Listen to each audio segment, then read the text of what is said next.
J'étais régulièrement en contact avec une personne qui avait l'habitude en fait de rabaisser son nom. Le lien avec cette personne était relativement toxique, mais je me sentais toujours clouée et impuissante. Et j'avais un monsieur dans la formation qui m'a dit: Stéphane, c'est la première fois que j'entends le terme assertivité et qu'est-ce que ça veut dire? Mais c'est exactement ça dont j'ai besoin parce qu'en fait, c'est ce qui me manque depuis des années et je veux développer cette compétence. Lors de ma première formation chez Ciel, j'ai pu réaliser un test de quotient émotionnel qui m'a mis en lumière en fait mon assertivité. Il est ressorti que 85% des employés se sentent désengagés au travail. Parmi les principales raisons qu'ils citent, c'est le manque de communication claire, qu'ils osent justement pas exprimer leurs idées parce qu'ils ont peur des réactions, soit de leur hiérarchie, soit de leurs collègues. J'ai appris à m'accepter en m'affirmant avec ma haute sensibilité. Je me suis aussi un petit peu poussée à oser finalement donner mon avis en écartant cette peur en fait que j'avais de déplaire.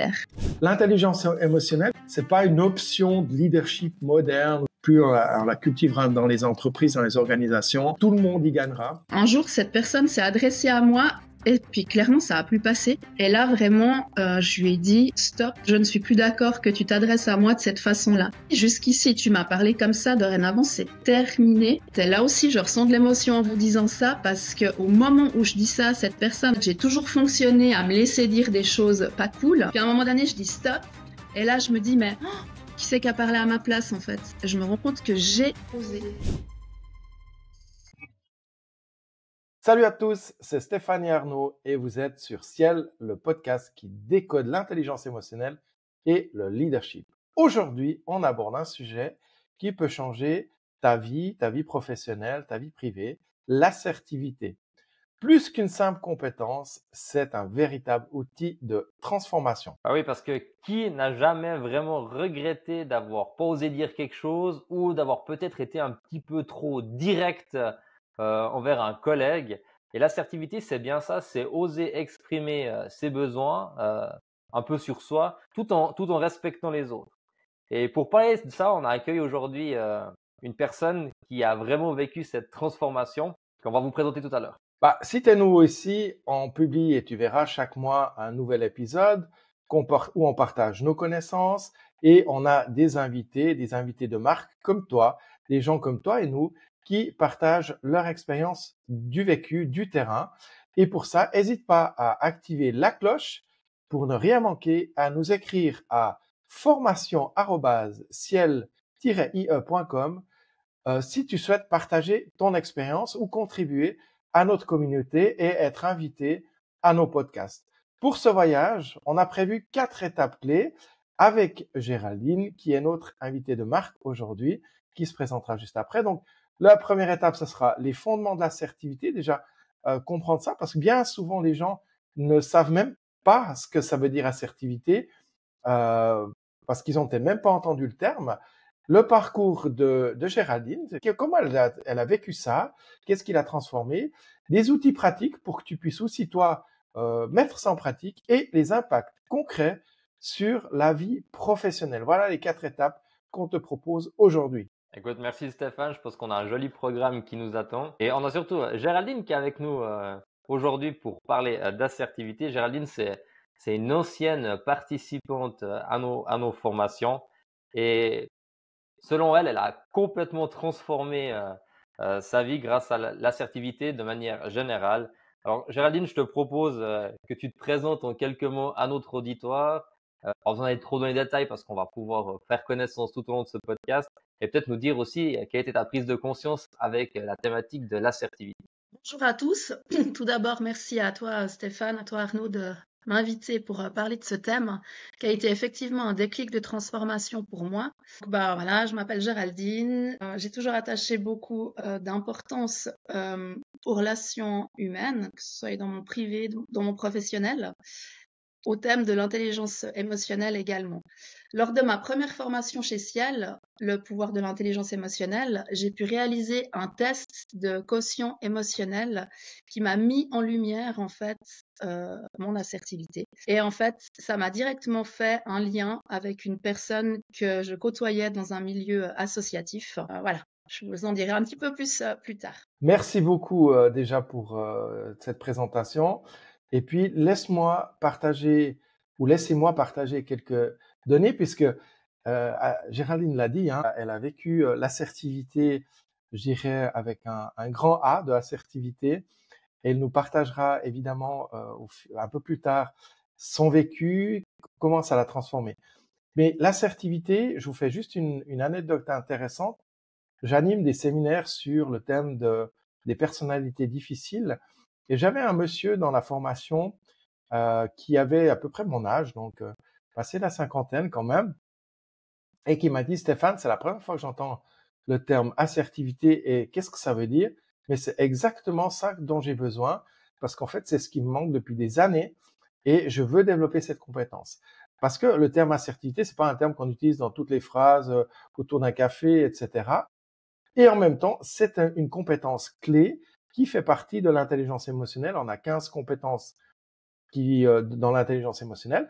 Eh bien, l'assertivité est une des compétences qu'on mesure en intelligence émotionnelle. Et puis, selon une étude Gallup, qui est pas vieille, hein, qui est 2023, il est ressorti que 85% des employés se sentent désengagés au travail. Et parmi les principales raisons qu'ils citent, c'est le manque de communication claire avec leur hiérarchie. Donc souvent, on parle aussi de présentéisme. Et mon parcours de RH à l'époque m'a aussi permis de me rendre compte de ça, c'est que les gens partent souvent pas à cause de l'organisation, mais à cause ou en raison de la relation qu'ils ont avec la hiérarchie et avec leur équipe. Et dans la même étude, 60% des employés affirment qu'ils osent justement pas exprimer leurs idées parce qu'ils ont peur des réactions, soit de leur hiérarchie, soit de leurs collègues. Alors, ça ne veut pas dire qu'il faut mettre toute la faute sur les autres, mais ça veut dire aussi que on voit que l'environnement et peut-être la culture d'entreprise freinent cette possibilité ou ce fait d'oser dire les choses. Une autre recherche qui a été menée et qui a été notée dans Harvard Business Review, qui est de 2022, donc je vous donne des études récentes, relève que les équipes ont règne une communication assertive, donc en d'autres termes, on ose dire les choses sans, je dirais, agressivité, mais sans non plus se laisser écraser, sont 34% plus performants. Donc ça veut bien dire que quand on ose dire les choses, eh bien, ça permet d'être plus performant, on avance plus vite, plus simplement, et aussi qu'il y a un taux de rétention supérieur de 27%. Donc les gens, quand ils osent pas dire, bah, ça a un impact clair sur l'organisation. Et encore plus frappant, c'est que le coût du turnover est lié à une mauvaise communication et est estimé à peu près à 50 000 francs par employé pour une entreprise moyenne en Suisse. Quand on a une petite entreprise, 50 000 francs, c'est juste un montant astronomique.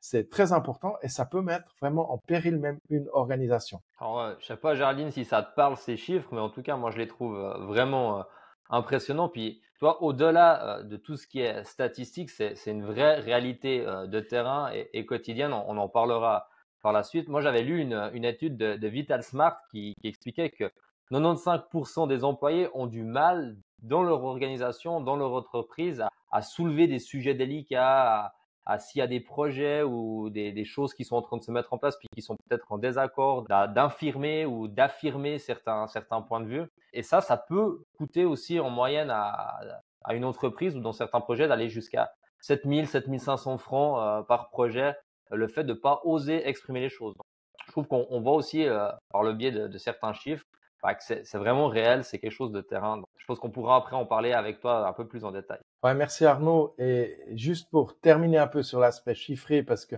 on va pas passer non plus notre temps sur que les chiffres, mais je trouve que les chiffres quand même, ça permet de se rendre compte de l'impact concret. Et un dernier élément, c'est qu'une étude de l'Université de Genève a démontré que quand les entreprises forment ou quand les personnes sont formées d'une manière générale à l'assertivité, il y a une amélioration assez significative de leur capacité à gérer de conflits. On parle d'une amélioration de 40%. Et quand on sait que personne n'aime les conflits, eh ben, quand on est capable d'être dans l'assertivité, ça aide quand même beaucoup. Puis qu'il y a une réduction aussi de 65% du stress qui est lié aux interactions difficiles, aux discussions difficiles. Parce qu'évidemment, quand il y a des tensions, il faut bien se dire que très certainement, ça génère de la tension, du stress, etc. quoi. Je sais pas, Géraldine, quand tu entends tout ça, toutes ces informations, ces chiffres, comment ça résonne chez toi par rapport à ta propre expérience que tu as vécue peut-être sur le terrain? Parce que c'est aussi pour ça qu'aujourd'hui, ben, on a envie de t'interviewer sur cette thématique-là parce qu'on veut des gens comme toi qui sont confrontés à ça. Donc, Ça te parle tous ces chiffres? Ça résonne un petit peu par rapport à ton expérience? Oui, je trouve ça très impressionnant. Je vous avoue que j'avais pas ces stats en tête. Je trouve très intéressant et je suis pas surprise quand on sait que 95% des employés ont de la peine à soulever des sujets délicats avec leurs collègues. En fait, ça me fait complètement écho parce que j'ai pu observer certaines situations et moi aussi, je me suis souvent sentie perdue dans certaines situations. Et j'ai pu constater qu'en travaillant sur mon assertivité, j'ai pu garder en fait mon énergie parce que je me perdais beaucoup moins dans des méandres émotionnels. Et du coup, je gardais mon cap sur les objectifs fixés. Donc, c'est vraiment quelque chose de très, très important à ce niveau-là que de développer son assertivité, je trouve. C'est vraiment intéressant ce que tu dis de garder le cap sur tes objectifs, enfin sur où tu veux aller. Et si on va un peu plus en détail là-dedans, avant que tu découvres le terme assertivité, c'était quoi les plus grands défis que tu rencontrais ou que tu as rencontrés dans tes relations et peut-être par exemple au travail? Je sais pas si tu peux peut-être nous parler un petit peu de ça? Oui, alors clairement, pour moi, mon plus grand défi, c'était d'oser être moi. Parce que j'avais tendance à me dévaloriser sous l'effet de la pression. Donc du coup, j'ai appris à m'accepter en m'affirmant avec ma haute sensibilité. Et puis, je me suis aussi un petit peu poussée à oser finalement donner mon avis en écartant cette peur en fait que j'avais de déplaire. En fait, c'est marrant parce que quand je vous dis ça, je ressens un petit peu les émotions que j'ai vécues au passé. Je me sens un petit peu comme gênée de vous exprimer ça parce que ça me ravive en fait des souvenirs. Et puis en même temps, je ressens beaucoup de joie parce que ça me permet de conscientiser le chemin que j'ai parcouru. Et puis je me rends compte que je suis toujours en fait en chemin parce que chaque jour me donne la possibilité de compétencer un peu plus. Merci. Déjà, c'est clair, on est dans le monde des émotions. Donc, je trouve chouette que tu partages ça. Et puis, on est le centre de l'intelligence émotionnelle et du leadership, mais il y a clairement les émotions. Donc, le fait que tu les exprimes, c'est aussi pour nous un bel indicateur d'authenticité. Comment tu as découvert que l'assertivité, ça pourrait être une solution en fait? Alors, lors du débriefing du test du quotient émotionnel, du QE, dont je vous parlais au début, j'ai vraiment pris conscience que j'avais un déficit assez conséquent en assertivité. Je crois que c'est toi, Stéphane, qui disais au début, moi je me suis aussi retrouvée dans la situation où j'ai dû demander la définition de ce mot, parce que pour moi ça faisait pas partie de mon vocabulaire. En fait, là, j'ai eu un déclic parce que je me suis rendu compte que si je développais mon assertivité, ça allait devenir un allié précieux en fait pour poser des limites infranchissables, pour me respecter, pour respecter mes besoins, mes valeurs et qui je suis en fait. Ah, c'est vraiment intéressant ce que tu dis parce que tu parles de déclic en fait. Il y a quelque chose qui s'est passé. Le terme, c'est pas comme si tu connaissais peut-être pas le terme de vocabulaire, mais c'était une vraie réalité que tu vivais. On va dire la pièce, elle est tombée d'une certaine manière. Est-ce que tu pourrais peut-être nous partager le moment clé où l'assertivité a changé quelque chose dans la donne pour toi, dans tes relations ou dans quelque chose que tu as vécu? Alors le moment clé, là je reviens à ce que je vous disais au début, j'œuvrais dans un milieu associatif et j'étais régulièrement en contact avec une personne qui avait l'habitude en fait de rabaisser son monde. J'en faisais pleinement partie du coup. Et en fait, je me sentais frustrée parce que je me rendais compte que le lien avec cette personne était relativement toxique, mais je me sentais toujours clouée et impuissante. Et ça me convenait pas, mais en fait, je disais rien, donc ça me frustrait d'autant plus. Et puis, quand Arnaud, tu dis qu'un jour, enfin, que la pièce est tombée, c'est vraiment ça, parce qu'un jour, cette personne s'est adressée à moi, et puis clairement, ça a plus passé. Et là, vraiment, je lui ai dit, stop, je ne suis plus d'accord que tu t'adresses à moi de cette façon-là. Et je lui ai dit, jusqu'ici, tu m'as parlé comme ça, dorénavant, c'est terminé. Et en fait, c'était là aussi, je ressens de l'émotion en vous disant ça, parce que au moment où je dis ça à cette personne, donc en fait, j'ai toujours fonctionné à me laisser dire des choses pas cool. Puis à un moment donné, je dis stop. Et là, je me dis, mais qui c'est qui a parlé à ma place, en fait? Je me rends compte que j'ai osé. Et du coup, je me sens à quelque part tremblante de l'intérieur, mais en même temps hyper en joie d'avoir pu me défendre, en fait, et d'avoir pu me positionner. Et en fait, ce qui m'a impressionnée, c'est que j'ai fixé des limites à ne plus dépasser Et puis l'autre personne, en fait, a changé son comportement. Et ça a été, en fait, le début d'un grand changement. Parce en m'affirmant avec cette assertivité, ça m'a donné plus de confiance en moi, donc plus d'estime. Mes relations ont commencé à changer. Et puis en fait, ben, ça s'est enclenché. Et ça faisait un moment où je me tâtais quant à prendre une autre direction professionnelle, mais j'osais pas le faire parce que j'étais un petit peu guidée par mes peurs, de par mon manque de confiance en moi. Et en fait, j'ai pu aller de l'avant en mettant du sens dans mes choix. Et pour ça, ben, Ciel m'a beaucoup aidée parce que ça m'a fait prendre conscience de mes compétences que je voulais mettre dorénavant à disposition. Et puis, les formations que j'ai pu suivre m'ont petit à petit donné de plus en plus de clés pour être pleinement moi. Donc, un grand déclic. C'est Écoute, je trouve que... intéressant. Vas-y. T'en prie, Arnaud. Ouais, je voulais dire, c'est vraiment un super déclic. Stéphane, tu voulais ajouter quelque chose? Oui, c'est plus une question en fait ou une réflexion que j'avais envie d'amener.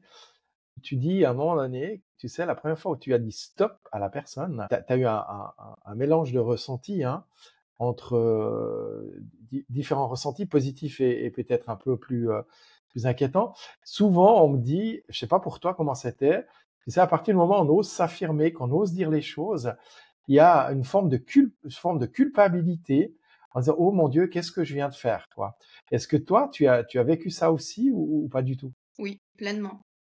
Je me suis sentie coupable parce que j'avais pas fonctionné comme ça jusqu'ici. Puis c'est comme si j'étais programmée pour encaisser. Donc c'est Mhm. vrai que ça a été un pas à passer.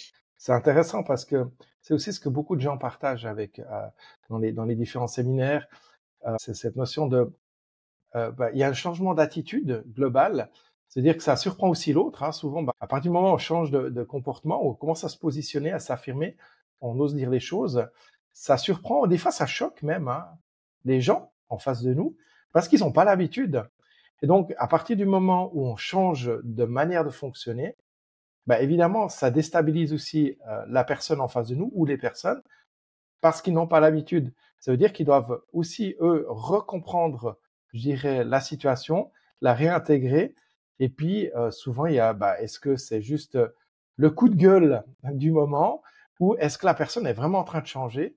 Et à partir du moment où j'imagine ce que tu as vécu, tu as changé, tu as persévéré dans ton changement.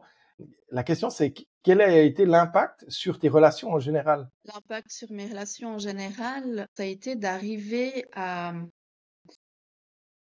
plus en fait discerner les faits en ayant vraiment une émotion mais au second plan en fait. À moins me sentir automatiquement accusée ou coupable ou je sais pas si je suis suffisamment claire, mais ça a été ça en fait, un espèce de une relativisation. Souvent, quand on change d'attitude, hein, on observe aussi des changements de comportement chez les gens. C'est-à-dire tout d'un coup, tu vois qu'autour de toi, c'est comme s'il y avait un effet ricochet dans la manière de te parler, dans la manière de t'aborder. Tout à coup, les gens, des fois, sont aussi des fois insécures en disant, mais est-ce que j'ose encore lui dire, pas lui dire? Est-ce que tu as pu observer ce genre de choses? Oui, je me suis sentie beaucoup plus considérée en fait, mais aussi respectée. Donc les gens qui avaient l'habitude de venir vers moi pour me déborder dessus, en fait non, c'était fini.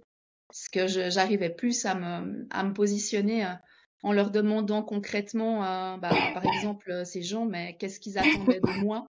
Et puis en interrogeant aussi leurs propres préoccupations finalement, qui étaient leurs préoccupations, puis qu'ils avaient tendance à me, comment dire, à me rendre responsable de leurs préoccupations ou de leurs problèmes. Donc ça remet un petit peu la responsabilisation sur chaque personne. Et puis que les mots ont des conséquences. Et puis que c'est important vraiment que chacun prenne cette conscience-là, je crois. C'est une notion importante que tu abordes là. Dans l'assertivité, on parle souvent justement, il y a cette dimension qu'on propose aussi d'ailleurs dans notre formation sur l'assertivité, c'est ce passage de la passivité ou de l'agressivité à l'assertivité. Il y a une frontière assez fine hein, finalement. J'ai pas envie d'être agressif, mais j'ai pas envie non plus de me laisser écraser. Et c'est de trouver le juste équilibre, la bonne manière. Je vous donnerai deux, trois pistes après, mais la bonne manière de dire les choses, de se positionner. Mais en fait, tu as employé un terme qui est extrêmement important, c'est la notion de responsabilité. Finalement, nous sommes seuls responsables de nos comportements pour sortir aussi de ce côté des fois victimisation. On se dit ouais, mais c'est pas moi, c'est les autres. Je pense qu'il y a vraiment une dimension importante, c'est de prendre ses responsabilités, de dire bah, ok, j'ai peut-être laissé faire jusqu'à maintenant, c'est pas ok. Donc maintenant, qu'est-ce que je veux et comment je le veux, et que je commence à me positionner. Évidemment qu'à partir du moment où on change notre manière de fonctionner, bah, ça a un impact sur les relations.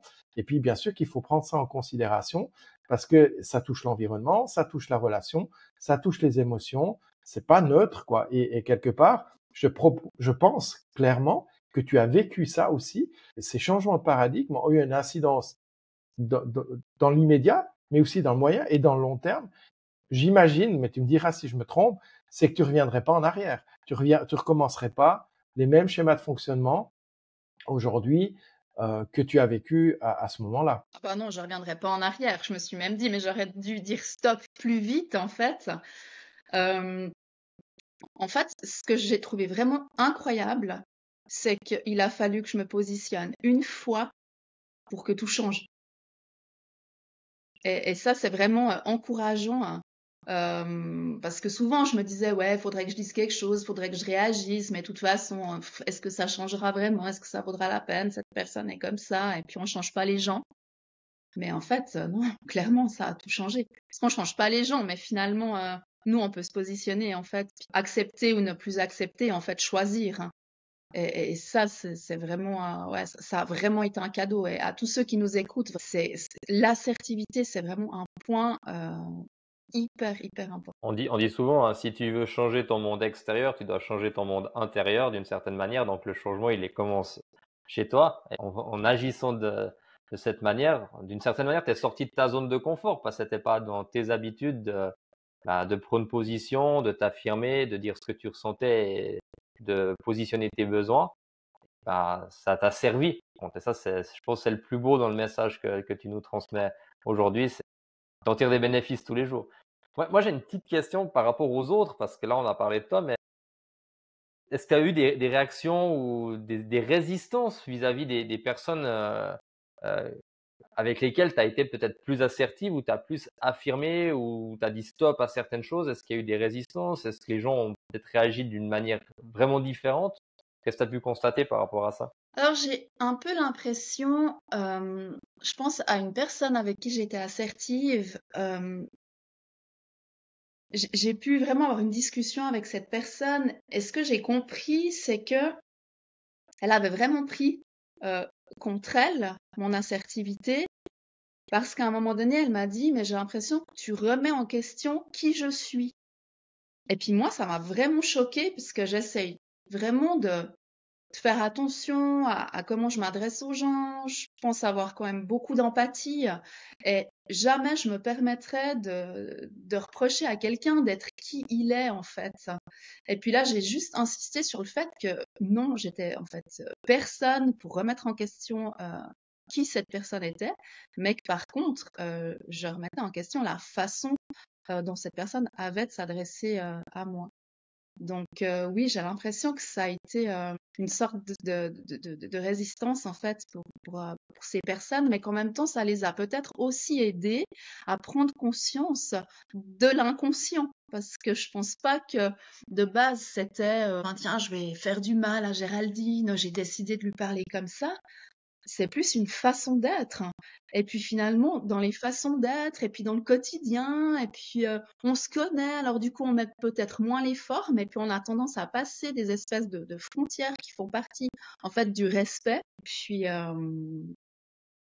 ça peut dévier sur des mots, sur des phrases, sur des attitudes, qui peuvent devenir vraiment euh, dégradantes. En tout cas, moi, je te remercie parce que ça montre aussi qu'on n'est pas toujours habitué d'une certaine manière à voir ces changements chez l'autre, et que on doit aussi accepter que c'est pas notre propre personne en fait, c'est le besoin de l'autre qui est affirmé à ce moment-là. Stéphane, tu aurais toi deux trois outils pour nous aider, ou de plonger un tout petit peu dans comment être plus assertif, Parce que Géraldine, c'est clair, elle l'a expérimenté, elle a donné son point de vue, mais est-ce que toi, tu aurais deux, trois outils que tu pourrais partager avec nous par rapport à ça? Alors oui, oui, bien sûr. Alors j'aimerais juste peut-être encore conclure sur cette contribution très riche et très intéressante et authentique de Géraldine. Je reprends la citation de quelqu'un que j'aime bien écouter, qui dit l'ignorant jouit de son ignorance parce qu'il n'a pas besoin de se poser des questions et le savant souffre de sa connaissance. Le truc, c'est que tant que tu n'as pas conscience, évidemment, tu sais pas par quel bout empoigner, puis finalement, tu vas peut-être pas chercher les pistes au bon endroit. Le but aussi ici, par exemple, du profil de quotient émotionnel, ça a permis de prendre conscience. Mais évidemment, on s'arrête pas à la prise de conscience, parce que c'est pire si tu as conscience puis tu sais pas quoi en faire. C'est pour ça que je vais aussi proposer quelques outils. Si tu sais pas quoi en faire, c'est dramatique, quoi, parce que dire, maintenant que je sais, c'est encore pire, quoi. Maintenant, tu me confortes dans l'idée qu'il y a quelque chose qui ne me convient pas. Mais alors, j'en fais quoi? Et je fais comment? Et ça, c'est une question tout à fait légitime. Et l'idée ici, c'est vraiment de partir là-dessus. Et puis, finalement, une des manières les plus simples, qui vient d'ailleurs que Géraldine a exprimé, de la communication non violente, c'est le fameux message je. S'exprimer en je, c'est prendre toute l'entière responsabilité de nos propos. C'est dans une citation, je dirais un peu classique, systématique. C'est déjà, donc il y a la notion de, on parle souvent de, déjà dire, exprimer les faits.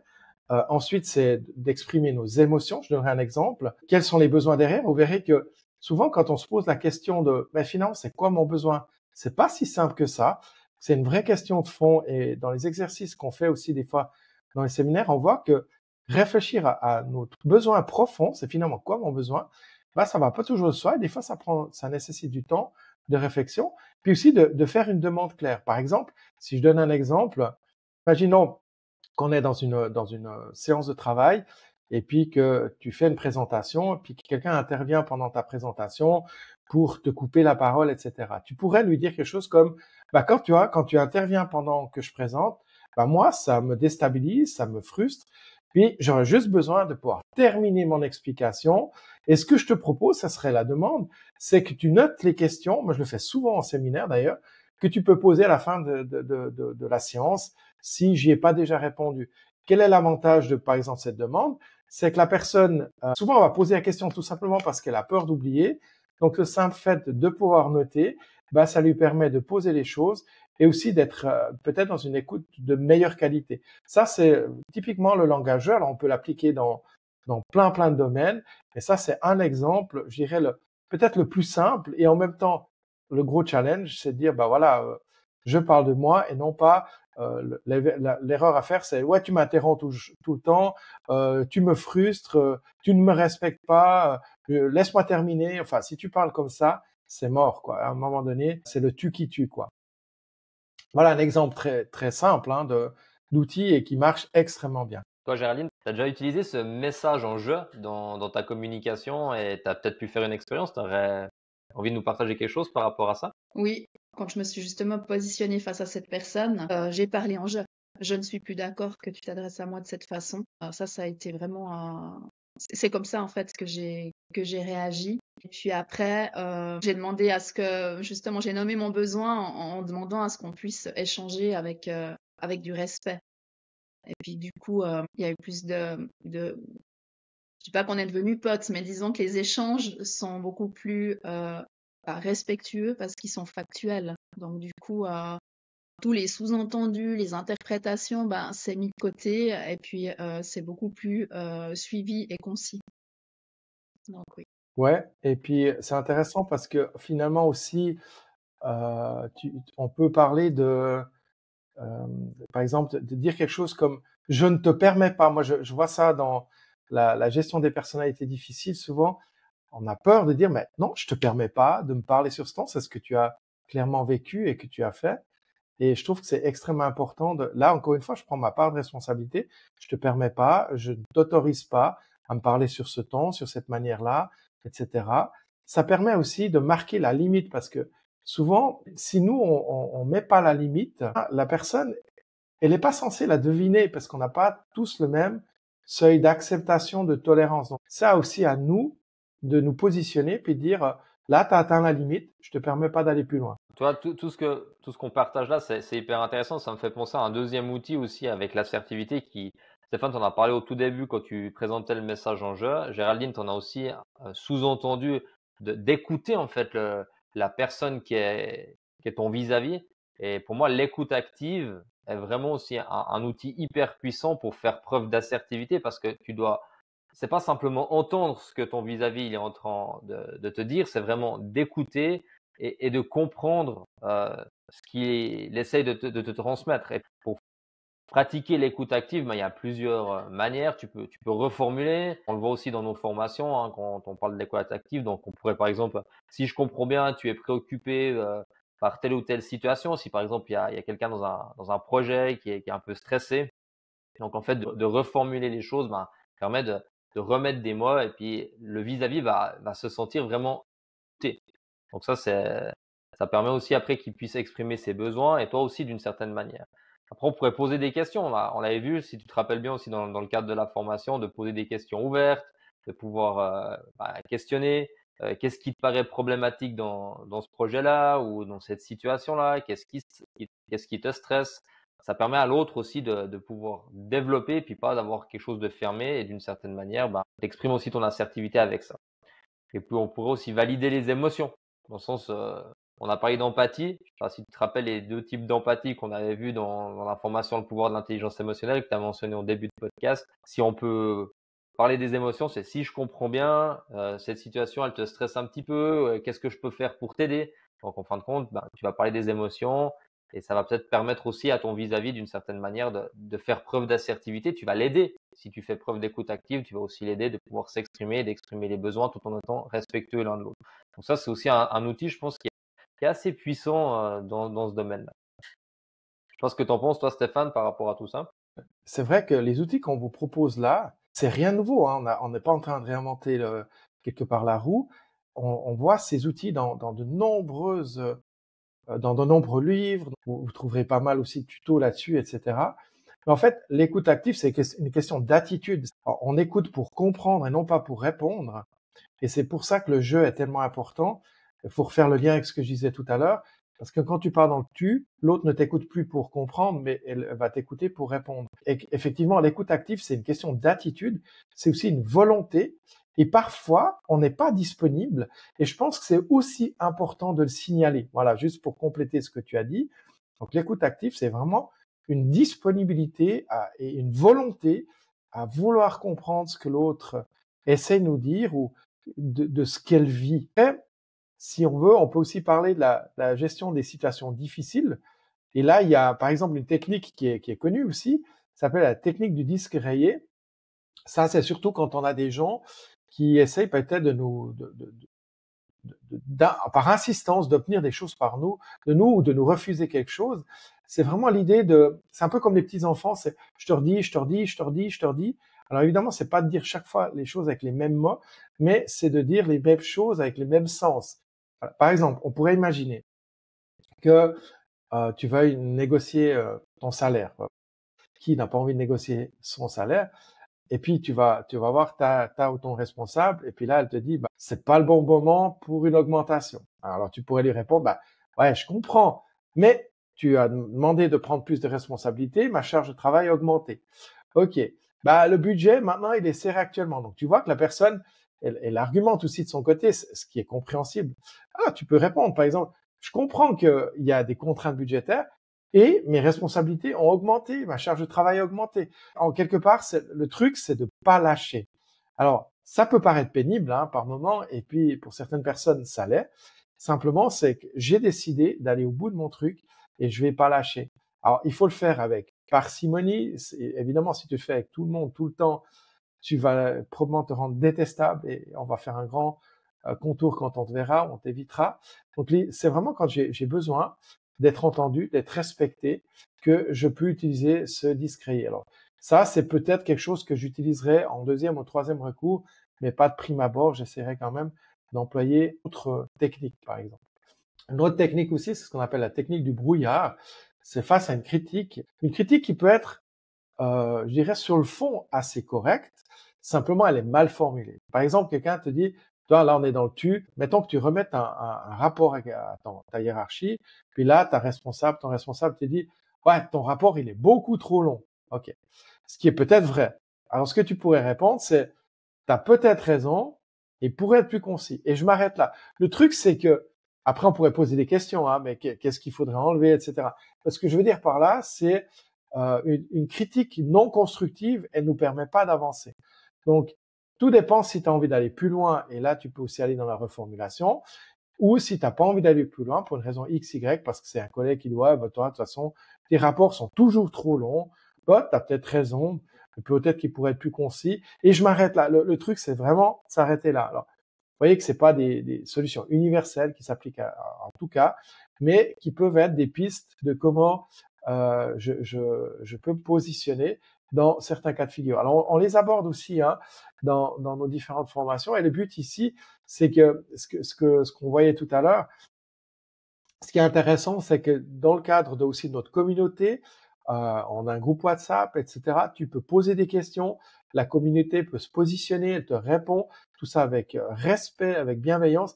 Et je pense que c'est aussi une manière de se sentir moins seul face à des difficultés. Et simplement, des fois, le fait de pouvoir poser les questions à la communauté, de poser simplement par écrit aussi ou audio notre réflexion, c'est déjà une partie de la solution.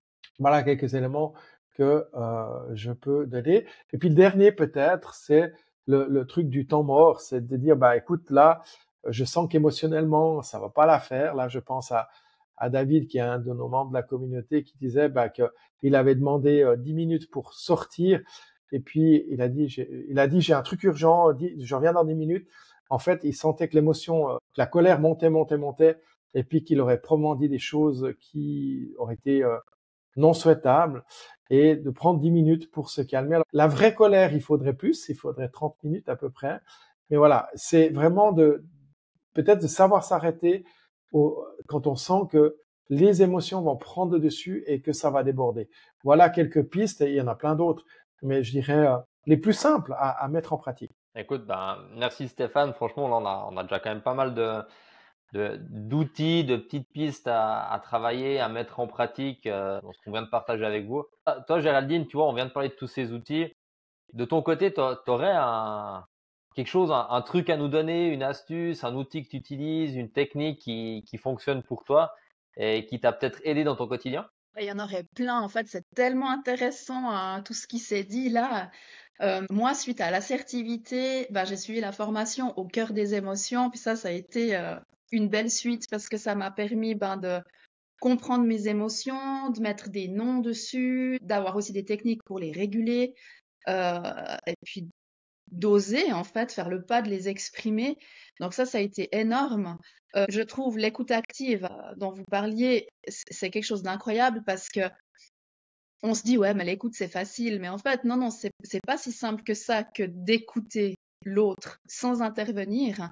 Et je me suis rendu compte tant bien sur moi que sur les autres qu'en fait en étant écouté activement ou en pratiquant l'écoute active de quelqu'un, bah, ça permet aussi à la personne de de conscientiser ce qu'elle dit aussi, de trouver aussi en elle des pistes.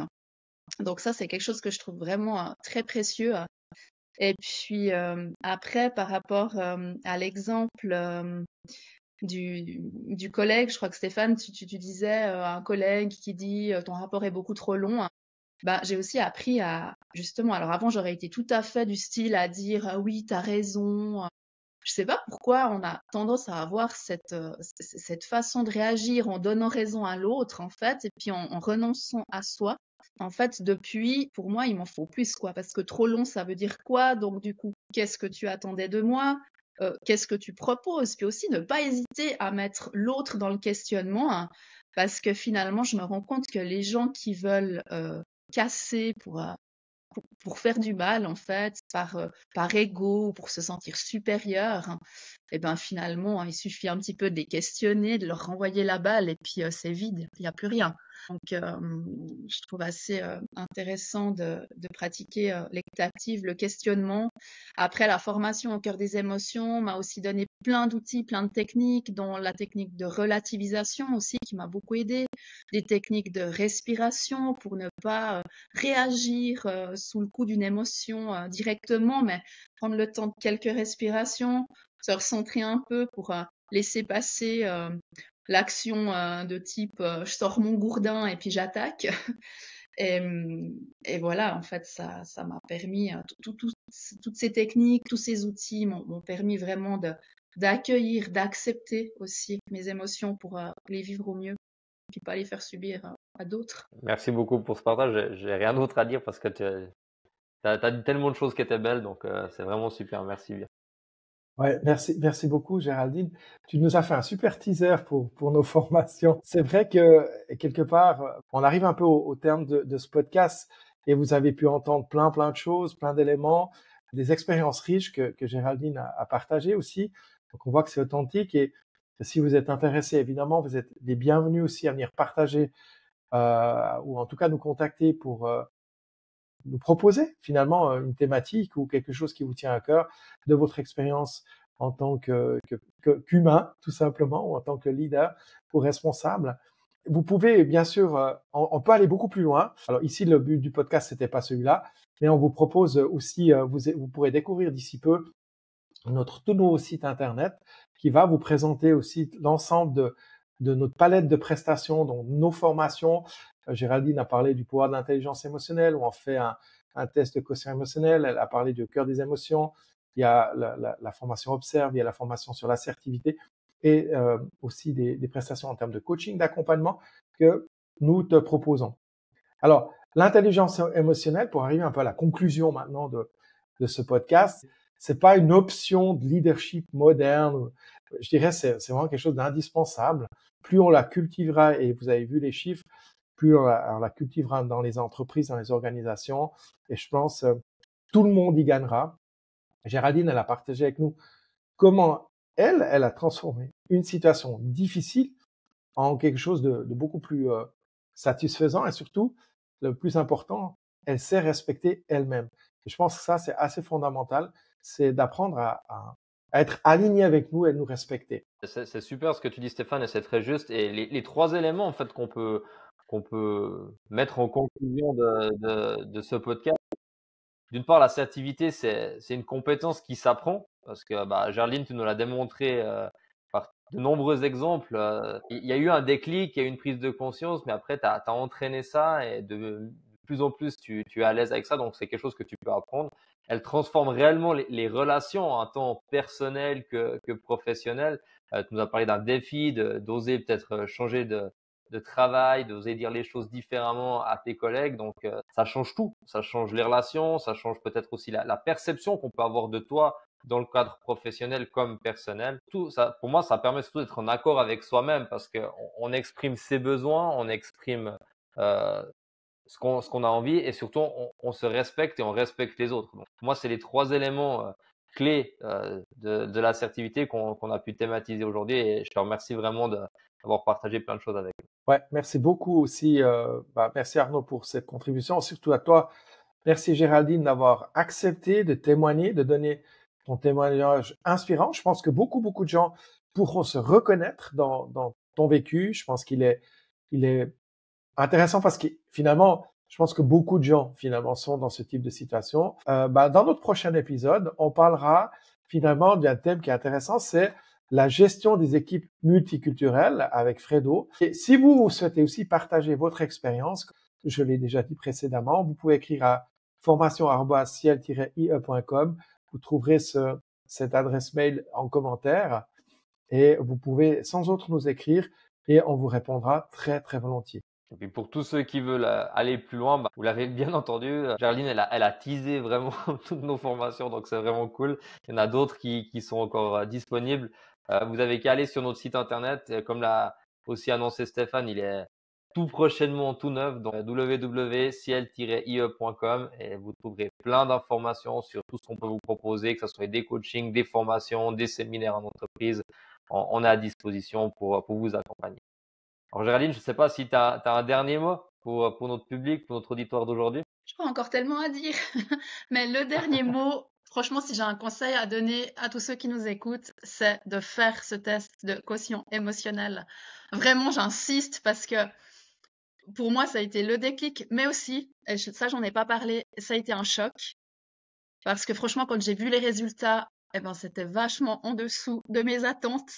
J'étais même un peu fâchée, frustrée, mais en même temps, ça m'a challengée parce que tout de suite, j'ai voulu comprendre pourquoi. Et puis, j'aimerais vraiment souligner la bienveillance des coachs, le non-jugement, vraiment le cadre pour se sentir, même avec des résultats que je disais être mauvais, en fait, non. Ils ont su me dire, mais en fait, il y a plein de côtés positifs, tu as plein de compétences, et puis oui, ça, c'est à compétencer. Puis du coup, en fait, j'ai vu les ponts entre mes compétences positives, entre guillemets, et puis mes moins à améliorer. Puis du coup, du choc, je suis passée au potentiel de développement possible. Donc, c'était en fait hyper motivant. Et puis, voilà, oui, c'est une communauté, Ciel, les coachs sont super soutenants. On peut aussi, avec les autres élèves, interagir via des forums si on rencontre des situations délicates. Donc, on se sent pas seul. Donc, c'est vraiment, c'est hyper enveloppant, guidant. Je sais pas quel est le meilleur terme pour définir ça, mais en tout cas, on s'y sent bien.